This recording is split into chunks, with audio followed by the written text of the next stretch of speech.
मित्रों नमस्कार। खरीफ सीजन की सबसे प्रमुख फसल धान की खेती को लेकर के आज से एक नई सीरीज की शुरुआत कर रहे हैं। आज से लेकर 25 जून तक हम प्रत्येक दिन धान की नवीनतम, उन्नत और अधिक उत्पादन देने वाली किस्मों के साथ कम अवधि, कम पानी में पैदा होने वाली किस्मों, डीएसआर विधि और अन्य तमाम तकनीकियों के बारे में आपको जानकारियां देंगे, आपको बताएंगे, जिससे आप न्यूनतम पानी में, न्यूनतम श्रम में, न्यूनतम लागत में अधिक धान उत्पादन ले पाएं। आज की सीरीज की शुरुआत हम धान की एक ऐसी किस्म के से कर रहे हैं जो बासमती जैसे निर्यात की जाने वाली सबसे प्रमुख धान की किस्मों को भी पीछे छोड़ता नजर आ रहा है। जिस व्यक्ति ने इसकी बुआई एक बार कर ली, जिस व्यक्ति ने इसका स्वाद एक बार चखा, वह इसका मुरीद हो गया। उसे बासमती और काला नमक जैसे धान भी फीके लगते हैं, उसका चावल फीका लगता है। आज हम बात कर रहे हैं बेहद ही महीन और बेहद छोटा चावल, जिसे हम चिंटू के नाम से जानते हैं। वैसे यह कावेरी कंपनी का है। मैं किसी कंपनी का प्रचार नहीं कर रहा हूं, लेकिन धान की उन्नत किस्मों के बारे में बता रहा हूं। इसलिए जिस कंपनी द्वारा यह उत्पादित की जा रही है, विक्रय की जा रही है, उसकी जानकारी देना मेरा कर्तव्य है। मित्रों, चिंटू एक ऐसे धान की किस्म है जो खाने में बेहद लजीज होती है और लोगों का मानना है, जैसा कि मैंने भी पिछले 3-4 सालों से मैं भी इसको प्रतिदिन खाने में यूज कर रहा हूँ। ये रुई के फाहे कितना होता है। मैंने बासमती चखा, बादशाह पसंद चखा, काला नमक खाया, लेकिन आज तक जो स्वाद मुझे चिंटू से मिला वह किसी धान की किस्म से नहीं मिल पाया है। तो यह न केवल व्यावसायिक रूप से बल्कि खाने के उद्देश्य से सबसे अच्छा चावल माना जा सकता है। जो लोग अपने खाने भर के लिए चावल धान का उत्पादन करते हैं, उनको यह मेरा एक छोटा सा सलाह है कि वह काला नमक, बासमती की जाने वाली धान की किस्में हैं।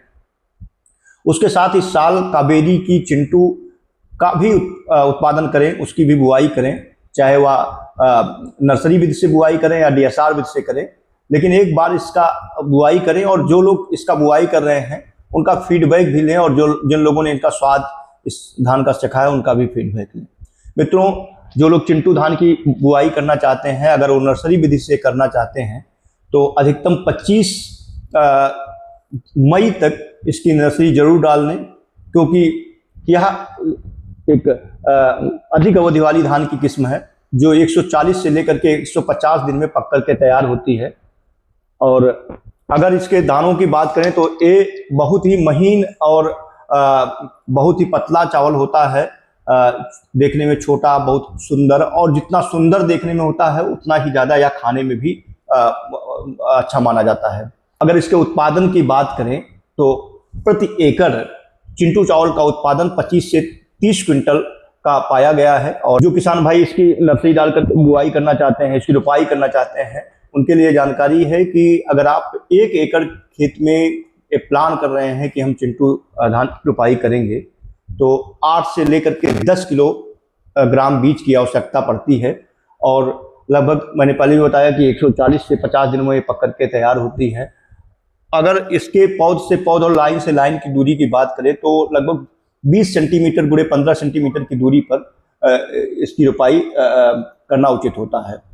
इसमें खाद और उर्वरक की अगर बात करें तो धान की रोपाई करते समय और कल्ले निकलते समय 2 ऐसा समय होता है जिसमें डीएपी और यूरिया की, पोटाश की जरूरत होती है। तो जब आप धान की रोपाई कर रहे हों तब, और जब आप धान में कल्ले निकल रहे हों तब, इन दोनों समय पर आपको डीएपी, पोटाश और यूरिया का इस्तेमाल करना चाहिए। और संस्तुत मात्रा आप मिट्टी की जांच कराने के बाद ही, जो मृदा कार्यालय द्वारा आपको सलाह दी जाती है, उसी के अनुसार आप खाद उर्वरक का उपयोग करें। तो आज हम बेहद ही पॉपुलर, बेहद ही स्वादिष्ट, बेहद ही लजीज बासमती और काला नमक को भी पीछे छोड़ने वाले चावल चिंटू की किस्म के बारे में जानकारी दे रहे थे।